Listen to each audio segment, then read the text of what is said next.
Hey, hello, you all.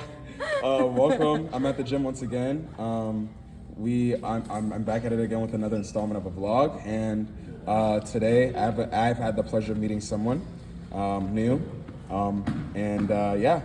So, without further ado, would you please introduce yourself kindly today? Hello, my name is Jessica Rivas. I was born in Virginia, but I live in Orlando right now.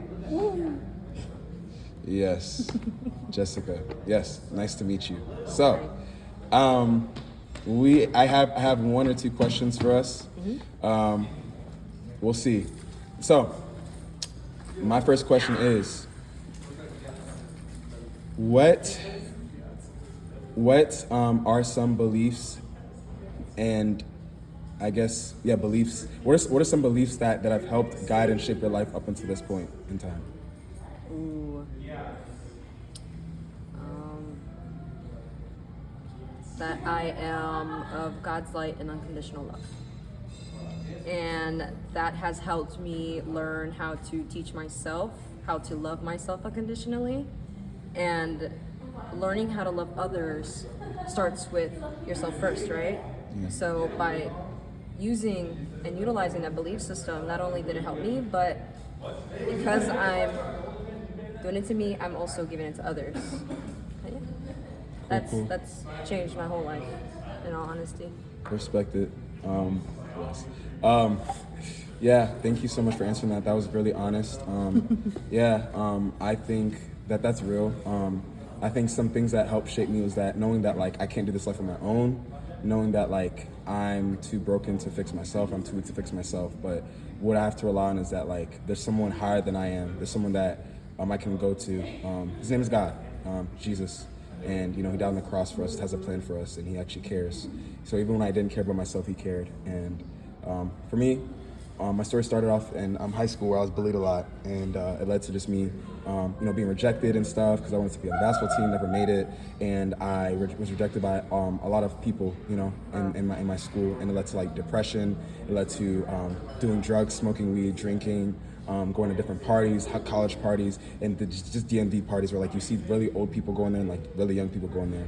Some of them made it home, some of them didn't. I've been to, from that time, so I started partying when I was 18, stopped when I was like 21, like just drinking and all the things. Not 21, 20. But it felt like almost 3 years because it was like a lot of 2020. Basically, I went to a couple funerals since then, and so. But for some reason I was unscathed. I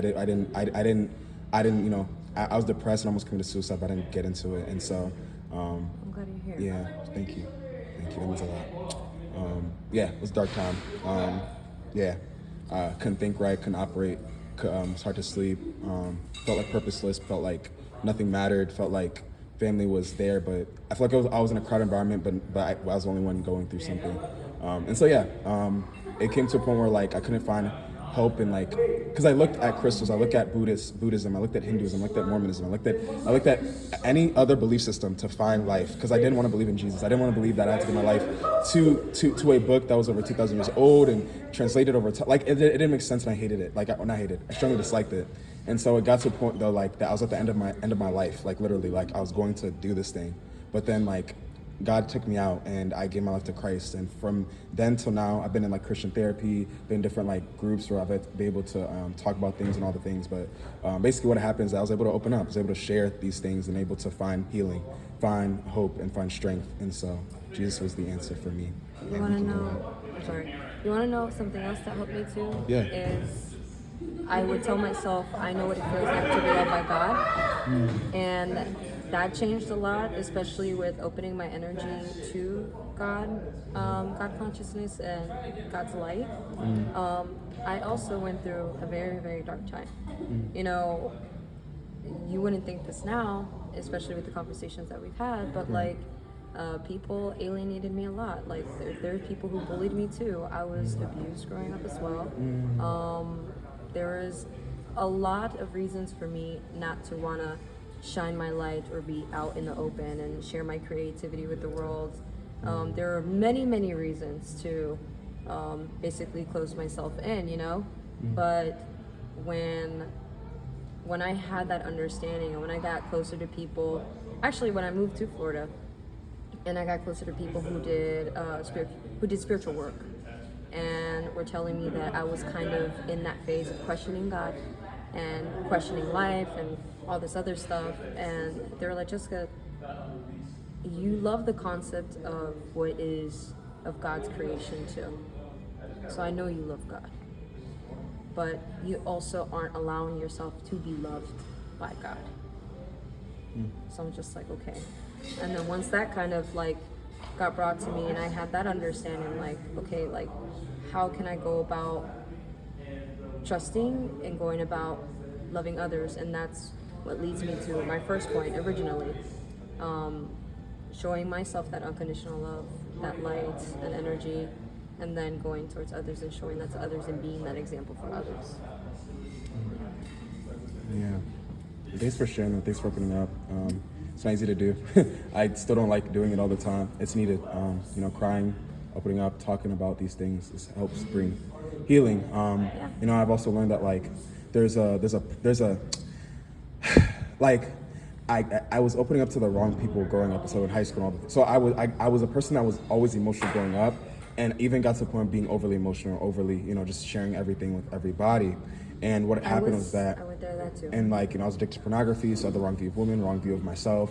I was thinking that I was supposed to be gay and all these things. I wanted to go to tellies with guys and do stuff, but it never happened. I think so. Different temptations, different issues I was going through because I didn't know who I was, and so God had to show me who I was.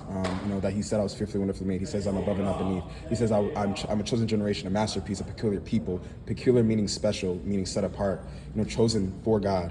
And God says if I love Him, I obey His commandments. Not me by myself, but it's through Christ. And so God is the one that gives me the desire to obey Him. So what does obeying Him look like? For me, it looks like talking about Jesus, talking about Him dying on the cross for us, talking that He has a plan, He cares. Before the foundations of the world, He created us, and and because of Adam, sin entered the world, and we have all these things of babies dying, and wars in Israel, and a lot of gangs and rape and sex trafficking, things that really bother me, and stuff. But it's like God actually sees it, and God actually is in control.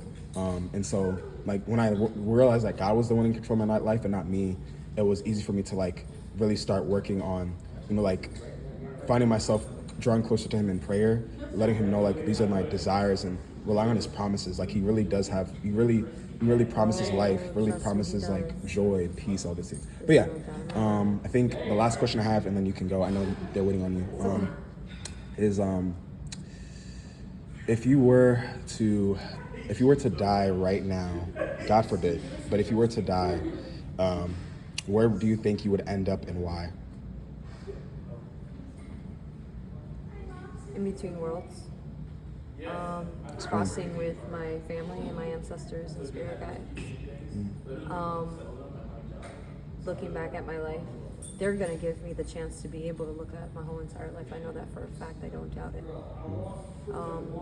You don't know this because we didn't have this conversation, but I'm a psychic intuitive. I actually see spirits. I see angels. I see high vibrational beings. They call me a prophet at the church. I'm not way too familiar with the church, but I have somewhat of a background in the church. But I know for a fact that I will be with my family. They will walk me through everything that I've been through in my life and guide me forward into God's light and unconditional love. And yeah. Thank you for sharing that. Thank you for opening up about that too. To be completely frank with you too, my mom would always call me prophet growing up. Nathan, you're a prophet, so therefore there's certain things you just cannot do, you're a prophet. And, it's really funny, and I think it's still funny now to this day, because my mom's always calling me Nathan, where are you? Nathan, go home. Nathan, I'm sweet song, and all these things. But even, and I think we'll get into this maybe after, but because I know you have to go, but a prophet, Jesus in most belief systems, they're always going to say Jesus was a good man. Jesus was a good person overall, good more than a lot of other people. they're always gonna say like he was a teacher, good teacher. He was a prophet too. So that's one of the things that even Muslims believe, right? But even prophets in the Old Testament, even if you look at any other belief system, there's a way that they had to be set apart from the people that they were around. So Prophet Jeremiah the prophet, Jonah, Ezekiel, they're all people that like they were held to a higher standard, meaning that there were certain things that they just couldn't do. So it's like if the people that they were going to were sinning in a particular area, they had to be set apart. They had to be really close to God. Isaiah, one of the most profound ones, the holiest prophet of his time said, when he's in the presence of God, he says, "Woe is me, for I'm a man of unclean lips, in a land full of unclean people, but my eyes have seen the Lord." You know, and he was in the presence of God for I guess, not first time, but like he was in the full presence of God, and he could see how like sinful he was, even though he walked with God for years and for a time, you know. And I'm sharing all this to say that I'm I really do believe that, you know, the pain you've went through, I've seen even people that are, you know, I've seen losses that, you know, people that are younger than me going to their funerals and being their pallbearer, like lifting up the casket of my dead friend that, you know, was 4 years younger than me at the time, you know, and being at the funeral, being involved in the funeral that I didn't want to go to because I felt like, man, like I let him down, whatever the case is. It's not the case, so I felt. But even in those cases, it's like I've seen how death impacts families and how like I didn't think about death growing up, and I didn't think about where I would end up because everyone dies, like Bill Gates to Joe Biden to Donald Trump, everybody, right? And so my only, I guess, encouragement to you is that to keep seeking truth, to keep knowing, or to find out truly who you are through truly who you are and finding peace in that.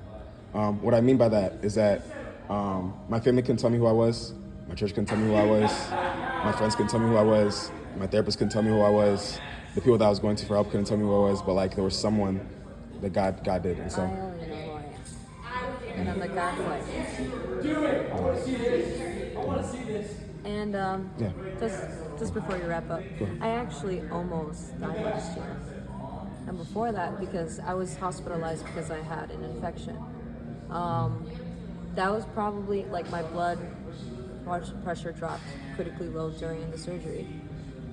But when I got out and I was inside the hospital room, when I tell you I never felt an energy of peace ever in my entire life until those 3 days that I was here at the hospital. It was like I almost knew that I almost died because of how peaceful it was. Because that was just too much at peace. What I also learned about this life up until this point too, because I'm 28 years old, is that we do want to reach that level of peace, and we do want to work through our traumas and everything. But I think it all comes to a balance at the same time, because if we were to reach that level of peace in this life, we'd be dead too. Think about it. So our souls come here to grow, learn, to nurture others, to always love. And sometimes it might not always be the best case scenario. Sometimes it would be the best case scenario. But overall, integrating those lessons and like helping others will ultimately lead to the best.